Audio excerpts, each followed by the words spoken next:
তার এই প্রত্যাবর্তনের মধ্য দিয়ে বাংলাদেশের রাজনীতিতে একটা ইতিবাচক ধারা প্রবাহিত হবে এবং দেশনেত্রী বেগম খালেদা জিয়া জীবন্ত কিংবদন্তি এবং তার যে সর্বমহলে দলমত নির্বিশেষে এই দেশের আপামর জনগণের কাছে তার যে জনপ্রিয়তা, তার যে গ্রহণযোগ্যতা, এটা ইতিমধ্যে প্রমাণ হয়েছে যে বেগম খালেদা জিয়া যে নির্লোভ নির্মোহ এবং তিনি যে জীবনে কোনো আসন থেকে তিনি পরাজিত হন নাই এবং বেগম খালেদা জিয়ার এই আকাশচুম্বী জনপ্রিয়তার প্রতি ঈর্ষান্বিত হয়ে প্রতিহিংসার রাজনীতি হিসাবে বেগম খালেদা জিয়াকে তাকে বাড়ি থেকে বের করে দেওয়া হয়েছিল, তাকে হত্যা করার চেষ্টা করা হয়েছিল, বিনা চিকিৎসায় তাকে হত্যার একটি গভীর চক্রান্ত হয়েছিল, তাকে কোনো অবস্থাতেই চিকিৎসার জন্য ফ্যাসিস্ট সরকার হাসিনা সরকার তাকে দেয় নাই শুধু প্রতিহিংসা রাজনীতির কারণে।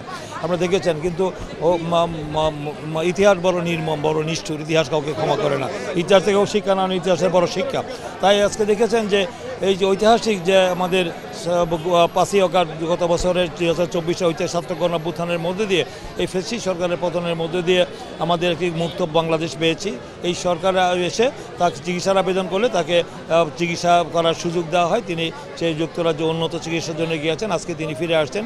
তিনি সুস্থ হয়ে তিনি আবার রাজনীতিতে তিনি হাল ধরবেন এবং বাংলাদেশের মানুষের যে আইনের শাসন, বিচার বিভাগের স্বাধীনতা, ন্যায় বিচার, মৌলিক অধিকার, ভোটাধিকার, গণতান্ত্রিক অধিকার এবং মত প্রকাশের স্বাধীনতা, সাংবাদিক অধিকার, সেগুলি তিনি অতীত প্রতিষ্ঠা করেছেন। আগামী দিনও একটি নির্দলীয় নিরপেক্ষ সরকারের অধীনে অবাধ সুষ্ঠু নির্বাচনের মধ্য দিয়ে একটি গণতান্ত্রিক সরকার প্রতিষ্ঠা হবে।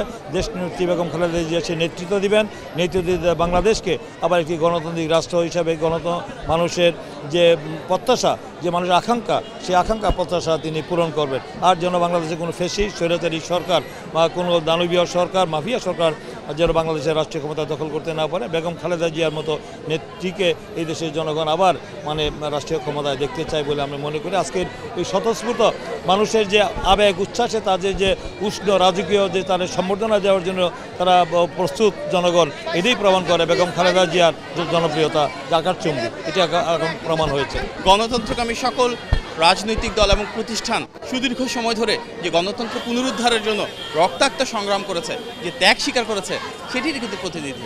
আমরা দেখেছি ওনার নেতৃত্বে শেখ হাসিনার বিরুদ্ধে সর্বপ্রথম আন্দোলন শুরু হয়েছিল এবং আজকে এই দেশের জন্য উনি ওনার স্বামীকে হারিয়েছেন।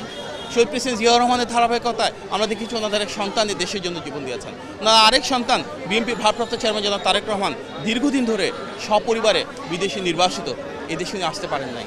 আমরা দেখেছি দেশনেত্রীর স্মৃতি বিজড়িত বাড়ি থেকে ওনাকে উচ্ছেদ করা হয়েছিল, ওনাকে প্রাপ্য চিকিৎসা থেকে বঞ্চিত করা হয়েছিল, ওনাকে বিভিন্ন মিথ্যা মামলায় কারাগারে প্রেরণ করা হয়েছিল।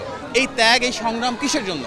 ওনার পরিবারের, ওনার দলের এই সংগ্রাম এমন একটা বাংলাদেশের জন্য যেখানে গণমানুষের অধিকার প্রতিষ্ঠা হবে, মানবাধিকার থাকবে, আইনের অনুশাসন থাকবে, বাক স্বাধীনতা থাকবে এবং ভোটের অধিকার প্রতিষ্ঠার মাধ্যমে আবারও আমরা উন্নয়ন এবং উৎপাদনের রাজনীতিকে ফেরত আনতে পারবো।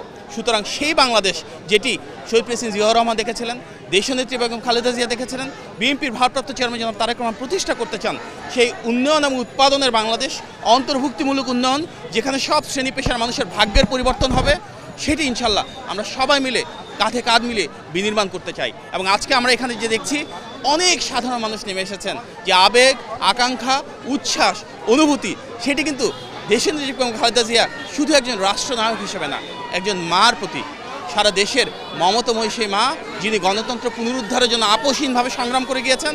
এবং ইনশাল্লাহ সবাই বিশ্বাস করে গণতান্ত্রিক বাংলাদেশে ওনার দল বিএনপি নেতৃত্বে গণমানুষ আবারও রাষ্ট্রীয় মালিকানা ফেরত পাবে এবং উন্নয়ন অগ্রযাত্রার মাধ্যমে আমরা আবারও স্বাধীন দেশে স্বাধীন নাগরিক হিসেবে সাম্য, মানবিক মর্যাদা, সামাজিক সুবিচার প্রতিষ্ঠার মাধ্যমে একটি বৈষম্যহীন এবং মেধাভিত্তিক বাংলাদেশ প্রতিষ্ঠা করতে পারবো ইনশাল্লাহ। কালার এক্সপার্ট, জর্জ স্যাপ এবং মাইল্ড অন হ্যান্ডস টেকনোলজি সমৃদ্ধ অরিক্স ক্রিস্টাল ওয়াশ আপনার লন্ড্রি এক্সপার্ট। 11-11 সময় ওনাকে দেশ ত্যাগের জন্য বলা হয়েছিল, জোর করা হয়েছিল। বল প্রয়োগের পরও তিনি বলেছিলেন আমি অন্যায় করিনি, দুর্নীতি করিনি, এই দেশ আমার একমাত্র ঠিকানা, বিদেশে আমার কোনো ঠিকানা নেই। তিনি দেশ ত্যাগ করেনি। 17 সালের শেষে উনি জানতেন ওনার রায় লেখা হয়ে গেছে, সাজা ওনার হবেই, তারপরে উনি কিন্তু দেশে ফেরত এসেছেন, বিচারের মুখোপেক্ষী হয়েছেন। সেই নেত্রী দীর্ঘ 4 মাস পর চিকিৎসার শেষে আসছেন। নেতা কর্মীরা উজ্জীবিত অনেক বেশি, নেতা কর্মীরা অনেক বেশি উৎফুল্ল। খুবই স্বাভাবিক, তারা আশা করেন যে আমাদের নেত্রী যেহেতু কিছুটা সুস্থ হয়েছেন, তারা হয়তো আবার ওনার সাক্ষাৎ পাবেন। এটাই স্বাভাবিক। এ কারণেই মানুষের উচ্ছ্বাসা অনেক বেশি। এটা শুধু দলের নেতা কর্মী না, সমগ্র বাংলাদেশের 18-19 কোটি মানুষ বেগম খালেদা জিয়াকে জানেন, তিনি কিন্তু এখন দেশ নেত্রী না, তিনি বৈশ্বিক নেত্রী, গ্লোবাল লিডার হিসেবে তিনি আজকে প্রতিষ্ঠিত সারা বিশ্বের বুকে। আসলে সত্যি আমরা যারা শহীদের আদর্শের সৈনিক অত্যন্ত আনন্দিত অভিভূত। আপনারা জানেন বিগত 17টি বছর একটা ফ্যাসিস্ট সরকার, স্বৈর শাসক বাংলাদেশের উপর চেপে বসে বাংলাদেশের মা মাটি মানুষের নেত্রী, বাংলাদেশের আপসের নেত্রী, সাবেক প্রধানমন্ত্রী, বিএনপি চেয়ারপারসন দেশনেত্রী বেগম খালেদা জিয়াকে মিথ্যা, ভুয়া এবং বানোয়াট মামলায় কারাগারে রেখে সাজা দিয়ে একটি সলিটারি কনভিক্টেড মাধ্যমে, স্লো পয়জনিংয়ের মাধ্যমে আমাদের নেত্রীকে খুনি হাসিনা হত্যা করার চেষ্টা করেছে। আল্লাহর অশেষ রহমত, 5ই আগস্ট ছাত্র জনতার গণ অভ্যুত্থানের মাধ্যমে আমাদের প্রাণপ্রিয় নেত্রী মুক্তি পায় এবং চিকিৎসার জন্য বিদেশে যায়। আমরা আশা করি সুস্থ হয়ে আজকে তিনি আমাদের মাঝে ফিরে আসবেন, বাংলাদেশের রাজনৈতিক হাল ধরবেন। তার হাতের মাধ্যমেই, তার হাত দিয়েই বাংলাদেশের সত্যিকারের গণতান্ত্রিক রাজনীতি প্রতিষ্ঠা হবে বলে আমরা বিশ্বাস করি। বৈষম্যহীন রাজনীতি, সাম্যের রাজনীতি, সত্যিকারের গণতন্ত্র দেশনেত্রী বেগম খালেদা জিয়ার হাত ধরে বাংলাদেশে প্রতিষ্ঠিত হবে, কারণ তিনি একমাত্র নেত্রী, আপসহীন নেত্রী, যিনি জনগণের জন্য স্বাধীনতা, সার্বভৌমত্ব এবং বাংলাদেশের গণতন্ত্র রক্ষার আন্দোলনে আপসহীন হিসাবে বাংলাদেশের নেতৃত্ব দিয়ে থাকেন। কাজেই আমরা বিশ্বাস করি দেশনেত্রী বেগম খালেদা জিয়ার মাধ্যমেই আগামী দিনের বাংলাদেশ বিনির্মাণে গণতান্ত্রিক পথে অগ্রসর হবে বলে আমরা বিশ্বাস করি। সেই সাথে দীর্ঘ 17 বছর পর দেশে ফিরছেন বিএনপির ভারপ্রাপ্ত চেয়ারম্যান তারেক রহমানের স্ত্রী ডক্টর জোবাইদা রহমান। আসলে অনেক বড় কষ্ট নিয়ে 2008 সালে দেশ ত্যাগ করতে বাধ্য হয়েছিলেন তারা। মানে এই যে ফিরে আসা, এরপর দলের পক্ষ থেকে আসলে ডক্টর জোবাইদা রহমানের কাছে কি প্রত্যাশা? আসলে আপনারা জানেন শহীদ প্রেসিডেন্ট জিয়াউর রহমানের আদর্শের গড়া সংগঠন জিয়া পরিবারের প্রত্যেকটি সদস্যই, আমরা যারা শহীদ জিয়ার আদর্শে আদর্শিত হয়ে জাতীয়তাবাদী দলের নেতৃত্বে রাজনীতি করি, জিয়াউর রহমানের পরিবারের প্রত্যেকটা মানুষের প্রতি আমাদের আবেগ, অনুভূতি, সেন্টিমেন্ট। আমরা অপেক্ষায় আছি বিএনপির ভারপ্রাপ্ত চেয়ারম্যান তারেক রহমান কখন আসবে, অপেক্ষায় সারা বাংলাদেশ। আমাদের প্রাণপ্রিয় নেতা তারেক রহমান কখন আসবে। আজকে যেহেতু দেশনেত্রী বেগম খালেদা জিয়া এবং আমাদের জোবাইদা ভাবি সহ আরাফাত রহমান কোকো সাহেবের স্ত্রী সহ আসছে, আমরা আনন্দিত, অভিভূত।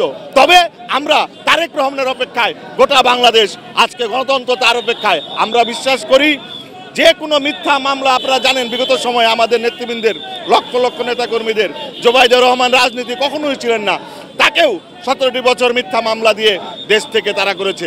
কাজে এই স্বৈর শাসকের পতন হয়েছে। আমরা বিশ্বাস করি বাংলাদেশের রাজনীতিতে নতুন করে ভোটকে পাশ কাটিয়ে কোনোভাবে ষড়যন্ত্র আর প্রতিষ্ঠা হতে দিবে না বাংলাদেশের জনগণ। দেশনেত্রী বেগম খালেদা জিয়া এবং তারেক রহমান, সর্বোপরি জিয়া পরিবারের নেতৃত্বেই বাংলাদেশের গণতন্ত্র পূর্ণ প্রতিষ্ঠা হবে বলে আমরা বিশ্বাস করি।